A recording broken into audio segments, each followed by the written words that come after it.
My coverage of CES 2020 is brought to you by MSI, Thermaltake, Lian Li, and Cooler Master. Guys, I'm at the Palms now, visiting Cooler Master, and they have optimized a bunch of their products, starting with the liquid coolers. So here's the Cooler Master all-in-ones, starting from the lower end up to the high end. You have the L, the R, and the P. Now the L is a light version of the Master Liquids, the V1s. When they were tested, the performance wasn't always there, so Cooler Master has made some upgrades in a few areas. They've upgraded the pump, they've upgraded the radiator, and they've added a wired RGB controller. They've also added these SickleFlow fans, which are used in a variety of the products they have on display today. They've widened the gaps in the radiator. They worked on the finish to make sure everything fit together a little bit better, and it's got this nice bonus with the cap that you can now remove it, and you can rotate it, so you can have it rotated in the right orientation. Here's the updated ML240 or 280R. It's now called Illusion because they have made this kind of cool effect with the pump block unit right here, where it gives a sort of a mirrored infinity look when you look down close at it. Again, they've upgraded the fans to the second generation SickleFlow, and they did some of the same work they did with the L series on the radiator, just to make sure everything is fitting together properly so you get the maximum amount of airflow over the fins. This one's available in 240, 280, and 360. And now we have the ML240 and 360P. They're calling it Vivid because they have an actual OLED display down here, which right now is displaying the CPU temperature. You can control this with some Cooler Master software. You could have it display video or anything like that that you want to display. Practically speaking, you're probably going to be doing hardware monitoring with that, but they also have a third generation dual chamber pump with this one. And again, that improved radiator design with wider gaps between the fins for increased airflow. Here's something I don't think I've seen, at least not with a case fan. You might notice that the center hub of this fan is not spinning.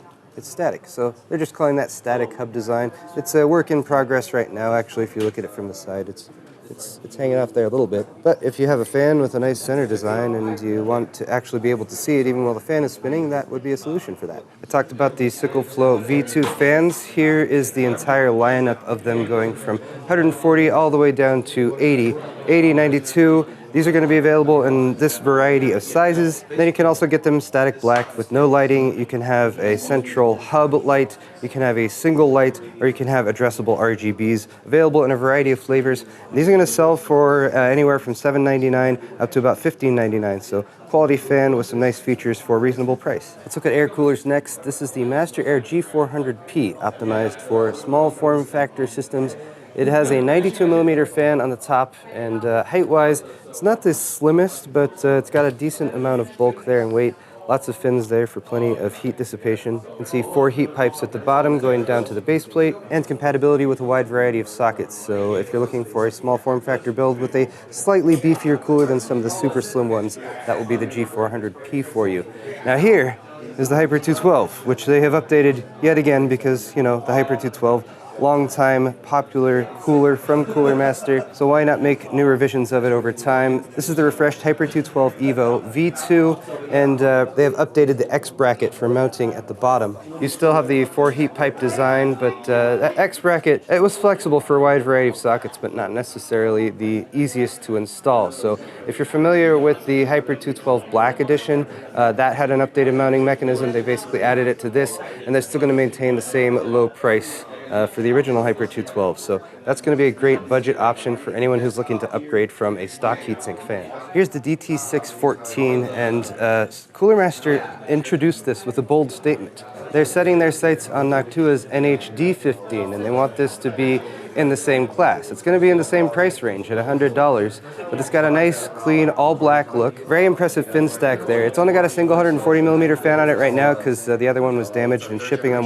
the way to the show, but it will ship with dual 140 fans. They did a cutout on the bottom of the fins down here to provide more compatibility with taller ram sticks, and they've simplified the mounting method with just 2 Phillips head screws on tops that you use to mount it to a variety of sockets, so you're not going to have to deal with too much fan removal and remounting. So a nice looking cooler, especially for anyone who's not into RGB, and if this really is up in that range of cooling performance with Noctua's NHD15, then this would be a good option. Of course, we got to test that independently first to find out. And finally, we have a revised Cooler Master V8, the V8 GTS ARGB. Addressable RGB fans, and again they have added another LED display on the top that you can customize. Right now it's got a Cooler Master logo, but you would be able to control that yourself with the software that they provide. This one uses vapor chamber cooling, and it uses also the new 140mm silent fans that are part of the SickleFlow series. Now here is a case that I think a lot of you might be interested. First off, it's Micro ATX, which is a form factor that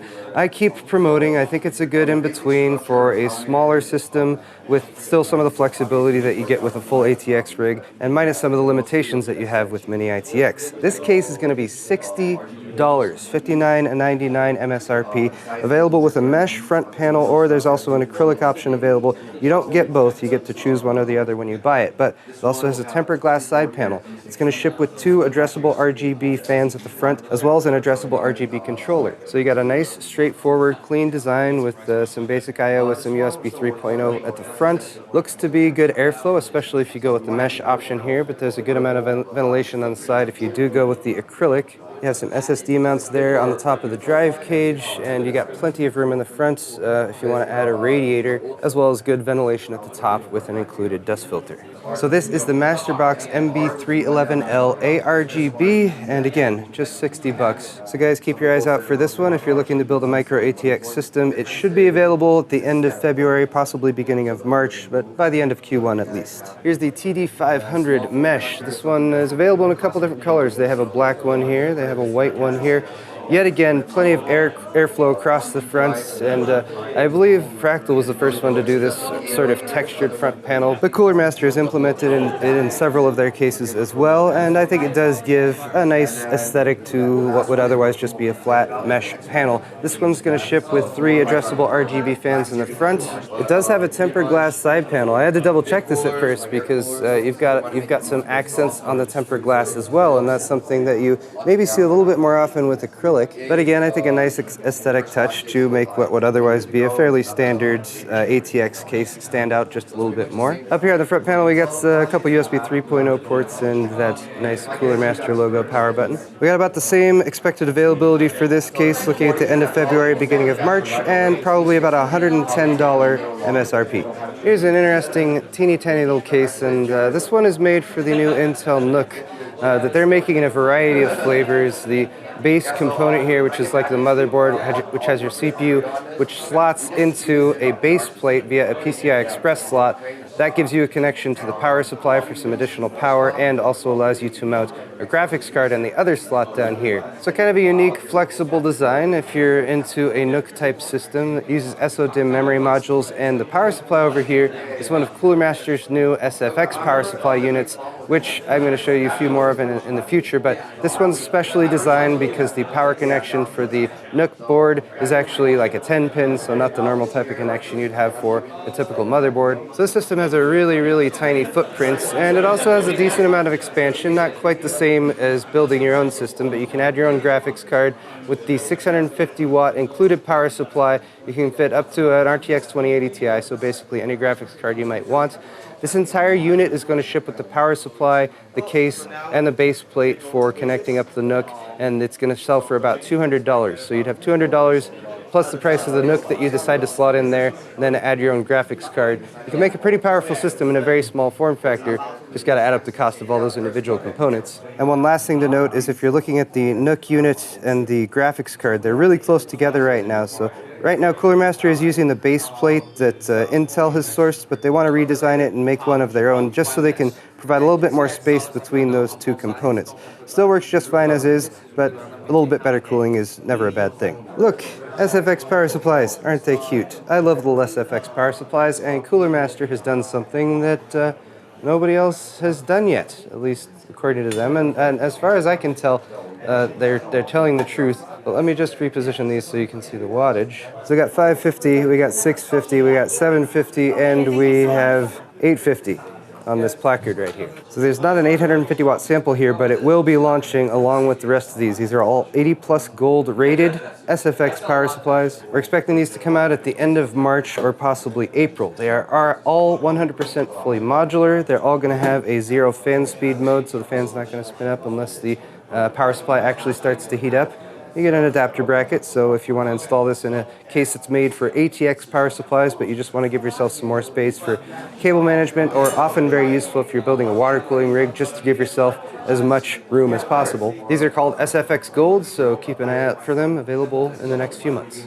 Now for those SFX power supplies, and actually all of Cooler Master's new power supplies moving forward, they are ditching the individually sleeved cables and they're going with flat cables. These are very, very convenient for cable management because they're flat, they're pretty easy to bend and reconfigure, and they look pretty clean too. This is a white version, but they're also going to have them available in black. But as you can see, there's no heat shrink or anything like that for the connection points to the connectors. And Cooler Master is using these cables for their entire lineup of power supplies, all the way down to the 80 plus white down at the end. So this is the refresh of their V series, the V Gold V2. These are going to have the highest quality components. They're also going to be the most expensive in the product stack. It's available in a white finish or a black finish. The white one will come with the white cables you see here. The black one will come with black cables. Pricing wise for the 550 watt model of the V2 is going to be $90, and then add an extra $10 for every additional 100 watts of power. You can take a very slight step down to the MWE series, which has been running for this past year.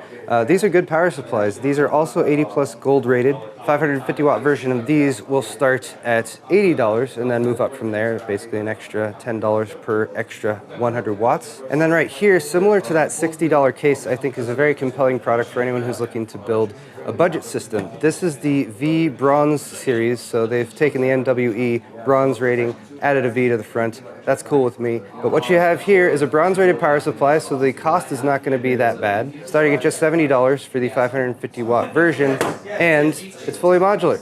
Fully modular on the back, and it's going to have those same flat, all single color cables, black in this case. So if you're looking for like a reasonably priced power supply, this seems like a good one. So for your budget builds, get one of these and then get one of those $60 cases and you'll be pretty well set up. Look guys, it's the control pad. We've shown this in previous Cooler Master videos. It is a Kickstarter project and I have good news. They're shipping out. Kickstarter backers are going to be getting these this month. If you guys don't know what this is, it's basically an additional control pad you add to your computer. It gives you a bunch of extra keys. You can put your own special keycaps on top. They have a bunch of different sets that match up with different types of software like Adobe Premiere, After Effects, other types of applications.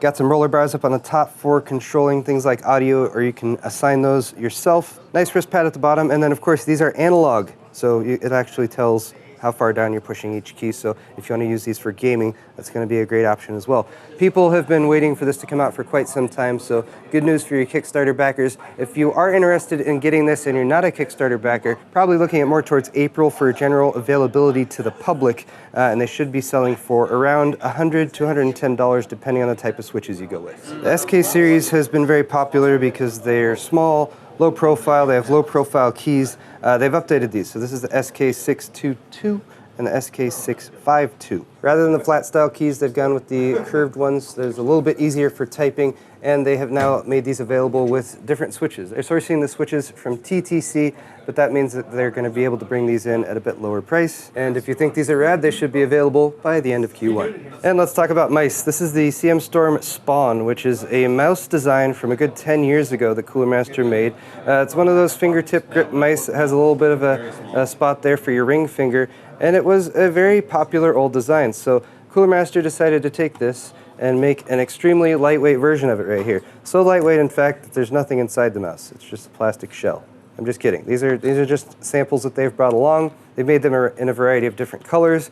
They're going to be super, super lightweight, even more lightweight than their ultra lightweight mice that they already have out and going. 45 grams without the cable. So if you like a lightweight mouse, and if you're into this style, this design, if your grip matches up with it, or if you're nostalgic for the original Spawn, these are still in development, but we're looking at probably a launch in April. But guys, that's all the time I have for here at the Cooler Master Suite at the Palms Hotel Casino in Las Vegas, Nevada. Thank you very much to Cooler Master for sponsoring my CES 2020 coverage, as well as the rest of my sponsors, Lian Li, MSI, and Thermaltake. We'll see you guys in the next video.